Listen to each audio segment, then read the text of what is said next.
অনেক স্বপ্ন নিয়ে মক্কায় আসছি যে কাজ করব, ইনকাম করব। এসে 1500 দিরহামের একটা স্যালারির বেতন পাইছি। কত দিরহাম? 1500 রিয়াল।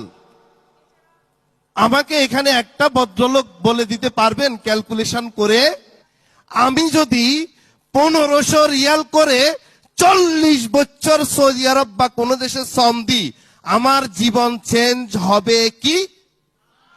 হ্যালো, হবে না। এই ক্যালকুলেশন আমি করেছি ফার্স্ট মান্থ, যে মাসে আমি চাকরিতে ঢুকছি, যে আমি জন্ম নিয়েছি শুধু 1500 রিয়ালের জন্য না। চাকরি ছেড়ে ছোট ছোট বিজনেস করে মক্কাতে দোকান দিয়েছি। 2006 সালে আমার লাইফ ট্রান্সফর্ম হয়, পরিবর্তনের দিকে যায়। বিকাশ আমি 2006 জুলাই মাসে পেয়েছি কোন কোম্পানি?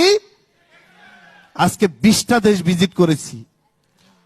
আমার মতো মিডল ক্লাসের লোক, আমার মতো মিডল ক্লাসের সন্তান, যার বাবা মিলেনিয়ার না, শিল্পপতি না, তারা কি ভিজিট করতে পারে?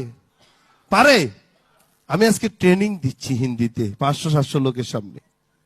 আপনারা কি পারবেন না? অবশ্যই পারবেন, বিকজ ইউ হ্যাভ পাওয়ার। কি আছে? কি আছে? হাত দেখতে চাই, হাত।